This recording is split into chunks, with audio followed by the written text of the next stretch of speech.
Since most rails laid for use on logging railways were often uneven and rough to ride on, it was important that the locomotives logging companies used were capable of negotiating them. This resulted in many unconventional articulated locomotive designs, with the most popular being shays and climaxes. The issue was the shays were somewhat shoddy and the climaxes weren't as great as they were built up to be. What loggers needed was something strong but also smooth running, and thanks to a misaddressed letter, they got it.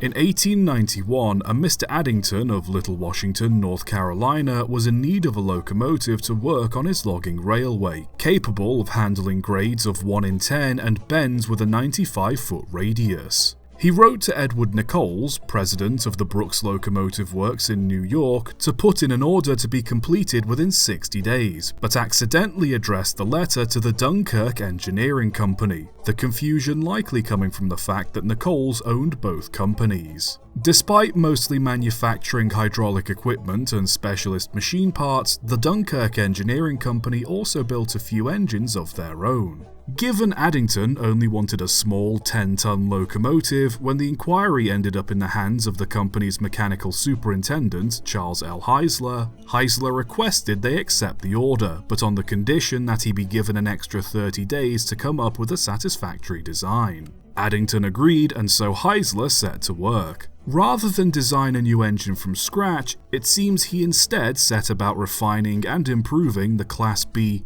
Gilbert-type locomotives that the Dunkirk Engineering Company already produced. These engines were quite similar to the geared locomotives built by Climax, mostly because the gearing they used was designed by George D. Gilbert, one of the many people who had a hand in developing the Climax design. However, rather than having the cylinders mounted near the front powering a shaft which then connected to the main drive shaft, the cylinders were mounted in the cab in a sort of V-shape pointing downwards, connecting to the drive shaft directly. Heisler altered the Dunkirk Gilbert engines primarily by changing the gearing on the wheels. The old design had the drive shaft power both axles on each bogie directly via a series of gears. Meanwhile, his new design had only one axle receive power from the drive shaft, the other axle being powered by a set of external side rods connected to the driven one. One end of the shaft was also designed to slide a little to help negotiate corners better, with the gears on the bogies being submerged in an oil bath. The gears were positioned just so that they meshed perfectly, required little maintenance, and ran smoothly and noiselessly.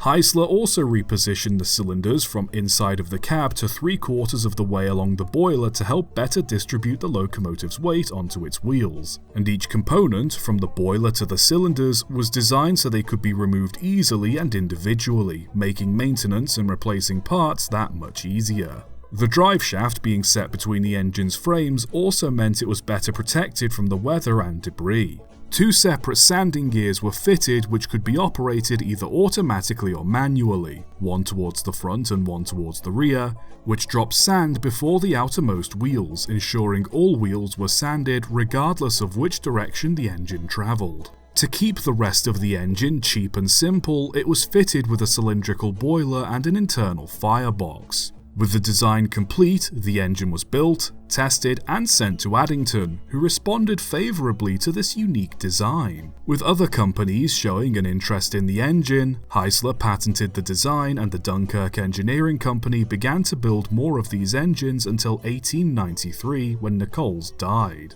With no place left to build his engines, Heisler was approached by George Burnham, then president of the Baldwin Locomotive Works, who displayed a keen interest in the design. After having his team of technicians report favourably on Heisler's design, Burnham expressed a great interest in manufacturing the locomotive in some of the smaller, private shops he owned around Erie. Heisler agreed, and the Stearns Manufacturing Company began building more of Heisler's engines, even developing a 3-bogie variant until Burnham's death in 1904.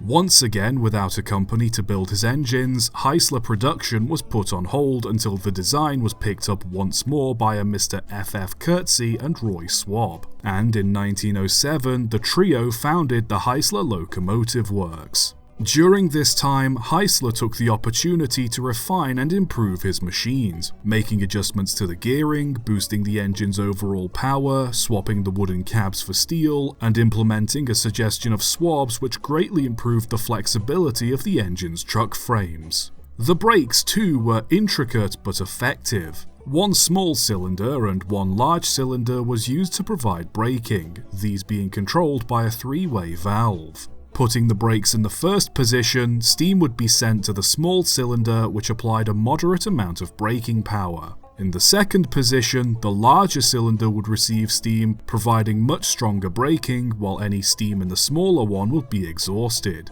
Finally, in the third position, both cylinders would fill and the brakes would come hard on, and setting the lever to a neutral position would release the steam and then by extension, the brakes. This system ensured that all wheels would be braked evenly, and the settings meant the driver had finer control over the engine's speed when traversing a constant gradient. Aside from the brakes, Heisler wanted to keep the rest of his engine as short and as simple as possible, guaranteeing it'd not only be able to tackle the sharpest bends, but also having less moving parts meant less points of failure, and that his engines could be sold cheaper than other geared engines on the market. Their smooth-running nature, combined with their ease of maintenance and reliability, made Heisler's very popular among many logging railroads, and supposedly were much faster compared to Shays and Climaxes, likely why some ended up being used to pull passenger trains on mountainous roads. Their customizability was also greatly appealing, as not only could the design be modified to burn wood, coal or oil easily, but changing a locomotive's gauge was as simple as swapping out their bogies, and should the engine need to carry more water, a saddle tank could be easily fitted to accommodate. Despite the positive press, the Heislers had one major drawback compared to other geared locomotives on the market, this being their fireboxes. Because the drive shaft ran under the boiler, it greatly limited the maximum size of the firebox. Heisler compensated for this by primarily using ram's-bottom boilers, as the firebox was contained in the boiler shell, but stated the boiler type could be swapped out if desired. This problem, however, didn't seem to dissuade customers, as the Heisler's strength, speed, and ride quality more than made up for its shortcomings. Not only were they used coast to coast in both the US and Canada, but they were even used abroad in booming logging countries like New Zealand. What added to the longevity of Heisler's design was that when internal combustion engines became more affordable, the layout made it very easy to replace the boiler and cylinders with an engine block, allowing companies to upgrade and modify their redundant rolling stock as opposed to just flat out scrapping them. Even with their flexibility and great performance, however, the demand for logging locomotives eventually died down. With the well finally drying up, the Heisler Locomotive Company ceased production in 1941, having produced a total of 625 engines. Funnily enough, the final Heisler to ever be built was constructed 2 years after the company closed in New Zealand in 1943 by A&G Price, with this engine surviving into preservation along with 34 other US-built Heislers. It's tragic really, despite its seemingly superior performance compared to the Shays and Climaxes, the Heisler being the last of the trio to be developed combined with its on and off production left it lagging behind in terms of numbers built. All the same, the fact that Heisler managed to cement his design as a staple of logging railroads long after so many other geared locomotives had flooded the market just goes to show that even if you're late to the party, you can still leave a big impression. Subscribe for more.